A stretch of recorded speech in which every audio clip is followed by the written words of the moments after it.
Supplier ने सोचा या फिर एक्सपोर्टर ने ये सोचा कि जब तक ये भरेंगे जब तक हमें दूसरा कंटेनर मिल जाएगा, लेकिन लास्टली नहीं मिलता है। तो आप बोलोगे कि शिपिंग लाइन दूसरी जगह से आपको कंटेनर अरेंज करा के देगी। अब आप बोलेंगे एसएसआर परमिशन पे भी कर लेंगे गेट इन, लेकिन वो भी खत्म हो गया, वो भी एसएसआर परमिशन भी नहीं है।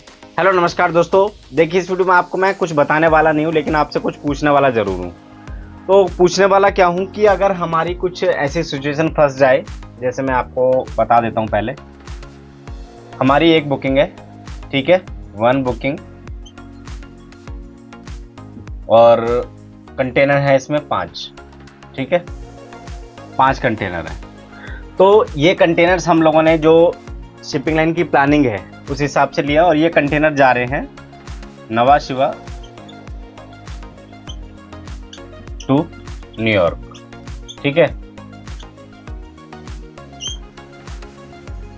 वेसल शेड्यूल शिपिंग लाइन ने दिया हुआ है हमें, उसके तहत हम लोग ये प्लानिंग कर रहे हैं, ठीक है। लेकिन इसमें क्या है कि कोई सिचुएशन हमारी ऐसी है, फंस गई है। मैं आपको बताता हूँ। वीडियो शुरू करने से पहले मैं आपको बता देता हूँ कि अगर आप चैनल पर नए हैं, चैनल को सब्सक्राइब कर लीजिए, बेल आइकन को प्रेस कर लीजिए, ताकि हमारी नई नई वीडियो के अपडेट्स आपको सबसे पहले मिल पाए। और साथ में एक चीज़ और ऐड कर देता हूँ कि अगर आप भी चाहते हैं फ्रेट फॉरवर्डिंग करके या जॉब करके आप पैसा कमाना, तो हम आपके लिए लेके आए हैं बहुत ही कम कॉस्ट में फ्रेट फॉरवर्डिंग कोर्स, जिसमें आप कंप्लीटली फ्रेट फॉरवर्डिंग वर्क आप सीख पाएंगे। जैसे कि कहाँ पे आपको रजिस्ट्रेशन करना है, क्या डॉक्यूमेंटेशन वर्क रहता है, कहाँ से आपको वेंडर्स मिलेंगे, कहाँ से आपको कस्टमर्स मिलेंगे, और कैसे आप कमीशन ऐड कर पाएंगे, कैसे कंटेनर बुक करना है, मतलब A to Z जितना भी उसका डॉक्यूमेंटेशन वर्क होता है, सारी चीजें हम लोगों ने इस कोर्स के अंदर कवर की हुई है। और जो कोर्स का प्राइस रहेगा 2500 रुपए रहेगा, इससे ज्यादा आपको कोई भी कॉस्टिंग आपको लगने वाली नहीं है इस कोर्स के अंदर। तो जो भी इंटरेस्टेड है, डेस्कटॉप पे जो नंबर देख रहे हैं उस पर कॉल करके या व्हाट्सअप करके आप मेरे से कोर्स की डिटेल ले सकते हैं और अपना बिजनेस या जॉब से स्टार्ट कर सकते हैं। तो अब हम चलते हैं वीडियो की तरफ। तो चलिए हम लोग आते हैं टॉपिक पे। सिचुएशन क्या है, 5 कंटेनर है, 1 1 1, ठीक है। ये 5 कंटेनर है। ये हमारे कंटेनर्स जो हैं, 4 कंटेनर्स हमारे गेट इन हो गए पोर्ट में, स्टफिंग हो गई और पोर्ट में गेट इन हो गए।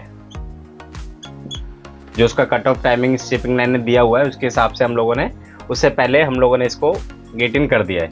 लेकिन ये कंटेनर्स हमारा अभी बाहर है, ठीक है। या तो ये कंटेनर हमें मिला ही नहीं है, एम्प्टी कंटेनर ही नहीं मिला, और या फिर स्टफिंग हो गई है, गेट इन नहीं हुआ। पहले सिचुएशन हम लोग बनाते हैं कि अगर स्टफिंग हो गई है, गेट इन नहीं हुआ, तो क्या करेंगे। और दूसरी सिचुएशन ये है, हमें ये 4 कंटेनर मिल गए हैं पॉइंट से, जहाँ से पिकअप पॉइंट था, लेकिन एक कंटेनर या तो डैमेज है या फिर वहाँ पे इन्वेंट्री नहीं है। इन्वेंट्री मतलब कंटेनर है ही नहीं।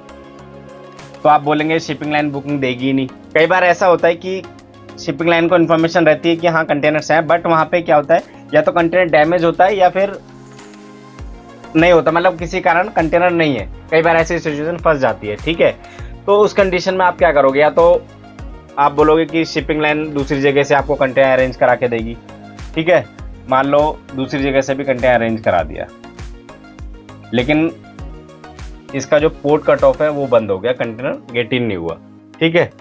तो इस कंडीशन में क्या करेंगे, तो मैं आपको दोनों कंडीशन में आपको बता रहा हूँ। जैसे पहला कंडीशन ये है कि गेट इन नहीं हुआ, और दूसरी कंडीशन ये है कि कंटेनर नहीं है, 4 कंटेनर नहीं मिले और कंटेनर स्टफिंग करके पोर्ट पे पहुंच गए, ठीक है, क्लियरेंस वगैरह होके।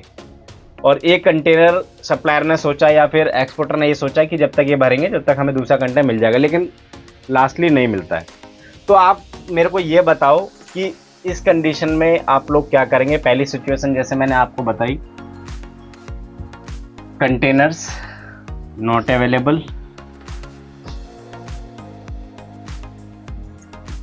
कंटेनर अवेलेबल नहीं है, और सेकंड आपका कंटेनर गेट इन नहीं हुआ, कंटेनर गेट इन हुआ ही नहीं, कट ऑफ बंद हो गया। अब आप बोलेंगे एसएसआर परमिशन पे भी कर लेंगे गेट इन, लेकिन वो भी खत्म हो गया, वो भी एसएसआर परमिशन भी नहीं है, ठीक है, उसका टाइमिंग भी खत्म हो गया है। तो मेरे को आप कमेंट बॉक्स में ये बताना कि आप इन दोनों सिचुएशन में क्या करेंगे। मैं सिर्फ आपसे ये पूछ रहा हूँ और इसका जो सॉल्यूशन है मैं आपको आने वाली वीडियोस में आपको बताऊंगा। पहले मेरे को आपसे कमेंट चाहिए कि आप लोग इस सिचुएशन में क्या करेंगे, ताकि आप लोगों को भी पता चल पाए कि इस सिचुएशन में करना क्या है। मेरे को पता है हालांकि, ठीक है। मेरे को एक बार कमेंट बॉक्स में बताना, जिसको पता है वो कमेंट कर देना, और जिसको नहीं पता वो पार्ट का इंतजार करे, सेकेंड पार्ट का, तो उसमें मैं ये क्लियर करूंगा, ठीक है। तो जल्दी जल्दी मेरे को कमेंट बॉक्स में बताना, देखते हैं कितनी जल्दी इसका रिस्पांस आता है और कितनी जल्दी आप मेरे को ये शॉर्ट आउट करके बताते हैं। तो इससे क्या है कि आपकी भी प्रैक्टिस हो जाएगी और कुछ चीज़ें मेरे को नहीं पता है तो वो भी मेरे को पता लग जाएंगी। हालांकि मेरे को इसके बारे में पता है, अभी ये मत सोचना कि नहीं पता है, ठीक है। तो इस वीडियो को हम लोग यहीं समाप्त करते हैं, ज़्यादा लंबी वीडियो नहीं करेंगे, हमें सिर्फ ये जो डिटेल है ये कलेक्ट करनी है, ठीक है, आप लोगों से। तो इस वीडियो को हम लोग यहीं समाप्त करते हैं, तब तक के लिए धन्यवाद।